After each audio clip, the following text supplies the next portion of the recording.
नमस्ते विद्यार्थी मित्रों, आज हूँ तमारी समक्ष धोरण 8 विषय हिंदी અને વિષયાંક છે કચ્છ की સેર।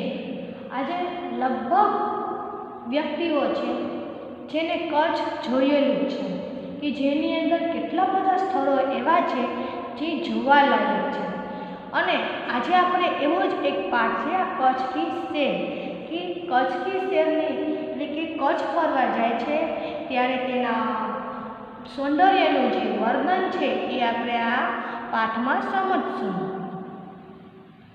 कच्छ की सेर છે तो જેના लेखक છે श्री हरेश ढोलकिया। इस इकाई में कच्छ की यात्रा का वर्णन जो है वो किया गया है। विद्यार्थी मित्रों, आनी अंदर जो पिक्चर पण छे तमे साथे साथे जोता जजो। विशाल भारत में अनेक दर्शनीय प्रांत है। भारत देश विशाल देश है। प्रांत लेके જોવાલાયક ઘણા બધા પ્રદેશો આપણા ભારત દેશની અંદર રહેલા છે। એમાં સૌથી મહત્વનું અને યોગ્ય સરસ મજાનું સ્થળ છે તો કચ્છ। सबका अपना महत्व एवं सौंदर्य है। गुजरात उनमें से एक अनूठा राज्य है। गुजरात अपना भारत देश के अंदर आएलू है। भारत देश तो सबसे बड़ा विशाल देश है, उसमें अंदर ये गुजरात भी आएगा और गुजरात में जोवालायक अनेक स्थलों भी है। गुजरात में एक विशेष जिला है कच्छ, जो गुजरात का अत्यंत रमणीय प्रदेश है। रमणीय के सुंदर प्रदेश है। यात्रियों के लिए कच्छ आकर्षण का केंद्र है। इसका पौराणिक महत्व भी कम नहीं है। पौराणिक के पुराने जमाने में भी इसका महत्व जो है वो कम नहीं था। अनेक दर्शनीय स्थानों के वैविध्य के कारण इसे म्यूजियम संग्रहालय भी कह सकते हैं। विद्यार्थी मित्रों, आ जनरल नॉलेज एग्जाम में तमने एम पूछे कि सौथी जूनू म्यूजियम क्यों तो कच्छ म्यूजियम होशे। बाकी वडोदरा में है, जूनागढ़ में भी है, तो सौथी जूनू म्यूजियम कई तो कच्छ, क्योंकि कच्छ बहुत पौराणिक जिला है, बहुत पौराणिक स्थल भी है और इसमें जोवालायक अनेक दर्शनीय स्थान भी है।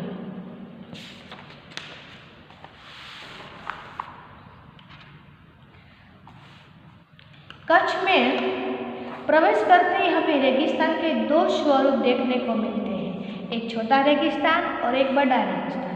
इन दोनों में रेगिस्तान जैसा कोई लक्षण नहीं है, दिखाई देता, रेत कहीं नजर भी नहीं आती, अतः यह एक अनूठा रेगिस्तान है। रेगिस्तान जैसा उसमें रेती भी नहीं है, रेती होने के कारण रेगिस्तान कहते हैं, लेकिन नहीं, ये दूर से देखने के लिए उसमें रेती जैसा हमें अनुभव होता है। जब हम उसके पास जाते हैं तो रेती उनमें नहीं होती, तो भी उसे एक छोटा रेगिस्तान और एक बड़ा रेगिस्तान नाम दिया गया है। शामखियाली को हम कच्छ का प्रवेश द्वार कर सकते हैं। जब हम कच्छ में जाते हैं तो सबसे ऊपर एक बोर्ड आता है जिसमें लिखा होता है शामखियाली। शामखियाली से हमारी कच्छ की यात्रा शुरू होती है और सूरजबारी से हमारी जो कच्छ की यात्रा है वो पूर्ण होती है। कच्छ की यात्रा यहीं से आरंभ होती है। कहाँ से? शामखियाली से। यहाँ से उत्तर दिशा की ओर यात्रा का प्रारंभ होता है। रापर से धोलावीरा पहुँचते ही हमारी प्राचीन संस्कृति मोहनजोदड़ो का स्मरण हो जाता है। जो रापर से धोलावीरा जाते हैं तो हमारी पुरानी संस्कृति है मोहनजोदड़ो, जिसके बारे में हम इतिहास में जानते भी हैं, उसकी भी घटना कच्छ में मिलती है। यह स्थान 5000 वर्ष के अवशेषों का हिस्सा है। इस प्राचीन नगरी के दर्शन से ही हम चकित रह जाते हैं। हमें प्राचीनता में आधुनिकता के दर्शन होते हैं। आज भी जब हम इसे मोहनजोदड़ो को देखते हैं तो वो पुराना है, लेकिन फिर भी उसमें हमें आधुनिकता, जो नया हो, नवीनता हो, ऐसा उसमें प्रतीत होता है। शामखियाली से पश्चिम की यात्रा करते भचाऊ नजर आता है, जो बड़ा गांव है, बड़ा गांव जैसा एक नगर है। वहाँ से गांधीधाम औद्योगिक कारखानों का शहर है। यहाँ सिंधी प्रजा पाकिस्तान से आकर स्थायी हुई है। जो औद्योगिक कारखानों का नगर है भचाऊ, और सिंधी प्रजा जब पाकिस्तान से निकाली गई थी तब उसे कच्छ में हमें उसे स्थान दिया था। गांधीधाम आदिपुर तथा गोपालपुरी उद्योगों के कारण विकसित हुआ भी दिखाई देते हैं। आदिपुर में गांधी स्मृति का भी स्थान तथा पास ही कंडला बंदरगाह बड़ा महत्व है। गांधीपुर में तो कि गांधी जी की स्मृतियों को भी वहाँ अनुभव मिलता है और साथ में उसके पास ही बंदर, जो गुजरात का सबसे बड़ा बंदर है कंडला, उसका भी वहाँ बड़ा महत्व है। कंडला का विकास यहाँ की प्रजा के लिए महत्वपूर्ण है। कंडला से दक्षिण की ओर भद्रेश्वर की प्राचीन झीनाले प्राचीन जैन यात्रा धाम है। जो कंडला से पश्चिम की ओर दक्षिण की ओर जाते हैं तो भद्रेश्वर जो जैन लोगों का पवित्र मंदिर है। संगमरमर से बना 250 वर्ष पुराना झीनाले भूकंप में खंडित हुआ, उसके पुनः निर्माण का कार्य जोरों से चल रहा है। इसे आधुनिकता का स्पर्श मिला है। जो पुराना है लेकिन जब धरतीकंप के कारण वो खंडित हो जाता है तो उसमें जो कामगिरी की थी, इसीलिए उसमें आधुनिकता का भी दर्शन मिलता है। मुद्रा शहर तहसील भी है। यहाँ अनेक उद्योगों के कारण विकास की दिशा खुली है। मुद्रा शहर तहसील यानी कि इतना प्रचलित वो शहर है जो वहाँ उद्योगों के कारण वहाँ विकास की दिशा, विकास लेके यहाँ कितने सारे उद्योग है जहाँ से लोगों को मजदूरी मिलती है। समुद्र के किनारे बंदरगाह विकसित हुआ है। यहाँ कुछ प्राचीन इमारतें भी हैं। प्राचीन એટલે पुरानी। समुद्र के किनारे तटीय यात्रा करते हुए हम मांडवी पहुँचे। समुद्र के किनारे तटीय लेकिन दरिया किनारे घूमते घूमते हम कहाँ पहुँचते हैं? मांडवी। मांडवी अति सुंदर बंदरगाह। लगभग कच्छनी अंदर बधा बंदरो है जेनाथी कच्छनी शोभा है अवर्णित है। उद्योगों है, कारखाना है, बंदरो है, प्राचीन बधा राजमहलों है, रेगिस्तान है, सभी जो देखने लायक स्थल है वो हमें कच्छ में मिल रहा है। बड़ा प्राचीन नगर है। इस शहर में राजा का महल, पवन चक्किया तथा समुद्र तट के कारण अधिक दर्शनीय बना है। यहाँ VRTI ग्राम्य संस्था है, 72 झीनालय है, पास ही बिरडा गांव में अंतर्राष्ट्रीय अस्पताल भी है। मांडवी से आगे चलते हमें क्या मिलता है तो डुमरा, कोथरी, सुगरी और जखो महत्वपूर्ण गांव है। जैनों का प्राधान्य यहाँ नजर आता। सबसे बड़ा जैन जो है उसका प्राधान्य लेके यहाँ मौजूद है। नलिया शहर तहसील केंद्र है। यहाँ हवाई सेना की मुख्य जो कच्छनी अंदर कच्छ तो जिलो है एनी अंदर जेटला जुदा जुदा गांव है, नगर है, एनी अंदर अलग अलग वस्तुओं की स्थापना की गई। जैसे नलिया में हवाई अड्डा है, अस्पताल तो के कहाँ पर है तो के वो है अपने यहाँ मांडवी शहर में अलग अलग स्थान पर अलग अलग वस्तुओं की स्थापना की गई है। जो इसके चित्र भी हम यहाँ देख सकते हैं। नलिया से 1 घंटे की यात्रा करते हम कहाँ पहुँचते हैं? नारायण सरोवर। अति प्राचीन पौराणिक धार्मिक स्थान है। इस स्थान को रामायण काल का भी माना जाता है।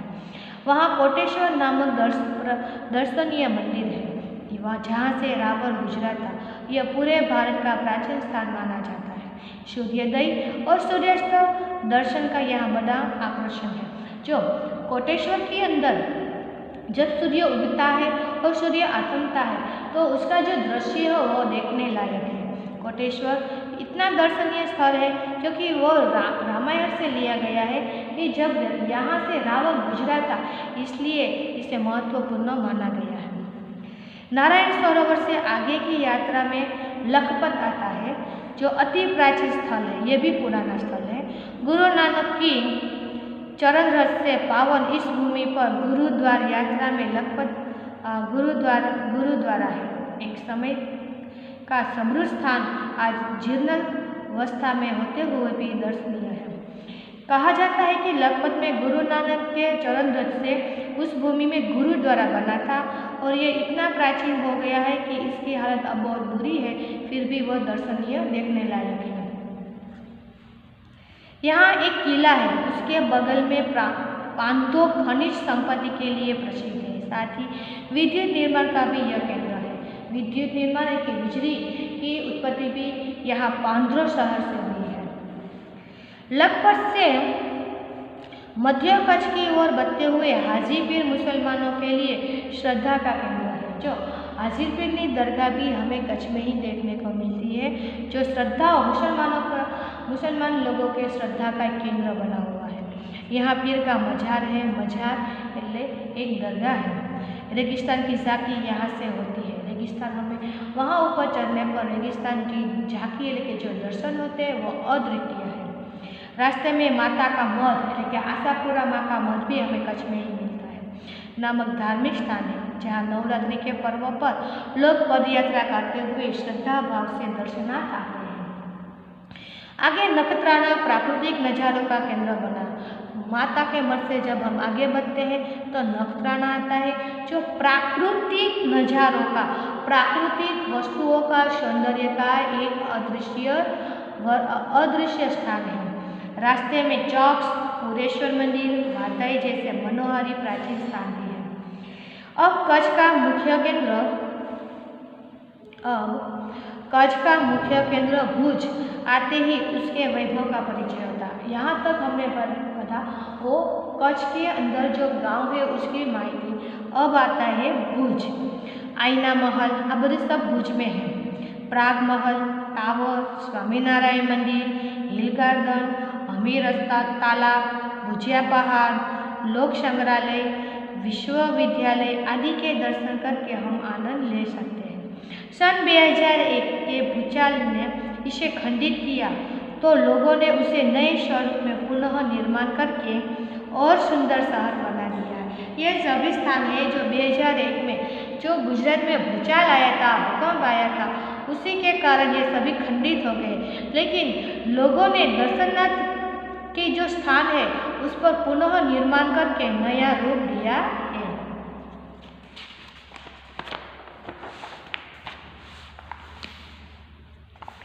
भुज से उत्तर दिशा की ओर खावड़ा में काला डूंगर पहाड़ है। पहाड़ पर चढ़कर रेगिस्तान की झांकी करने का एक अनूठा अनुभव है। सरकार एवं स्थानिक जनता द्वारा रणोत्सव का आयोजन होता है। देश भर में लोग यहाँ आते हैं। सभी रेगिस्तान को देखना एक आनंददायी घटना है। जो सरकार ने वहाँ एक उत्सव भी बना है, रणोत्सव के ऊँटों पर बैठकर लोग रेस लगाते हैं और जो सबसे पहले जिसका ऊँट जो रन में चढ़ता है, उड़ता है, उसे इनाम भी दिया जाता है। वहाँ आनंद का माहौल होता है। भुज से अंजार भी जाया जाता है। आगे बढ़ते हुए सृजन संस्था में यहाँ की प्रजा की हस्तकला का परिचय होता है। हस्तकला भुज के अंदर भुज, અંજાર, કચ્છ એ બધા એવા ગામ છે જેની અંદર હાથની બનાવટોનો વેચાણ પણ થાય છે। जैसलतोर की स्मृति में भी मंदिर वहाँ बना है जो ऐतिहासिक स्थान है। यहाँ से आदिपुर तथा गांधीधाम जा सकते हैं। सूरजबारी नामक स्थान से हमारी कच्छ यात्रा पूर्ण होती। विद्यार्थी मित्रों, मैंने पहले ही कहा था कि शामखियाली से कच्छ की यात्रा शुरू होती है और सूरजबारी से कच्छ की यात्रा पूर्ण होती है। जो अविस्मरणीय स्मृतियाँ छोड़ जाती है, वहाँ से उसकी सीमा समाप्त हो जाती है। कहा जाता है कच्छ नहीं देखा तो कुछ नहीं देखा। कच्छ गुजरात का गौरव है और दुनिया भर के लोगों के लिए किसी भी मौसम में दर्शनीय एवं आकर्षण का केंद्र है। विद्यार्थी मित्रों, हूँ तमने एटलू जरूर कहीश कि कुछ मैं भी कहूँगी कच्छ नहीं देखा तो कुछ नहीं देखा, तो एक बार कच्छ की यात्रा जरूर करना और वहाँ जो देखने लायक स्थान है, महल है, प्राकृतिक सौंदर्य है, रेगिस्तान है, सबकी झांकी यानी कि सबके दर्शन करना और सब नीरखी उस देखना और फिर अपनी नोटबुक में उसका वर्णन करना। जय श्री कृष्ण विद्यार्थी मित्रों, मारू लेशन अहीं पूर्ण करूँ छूं।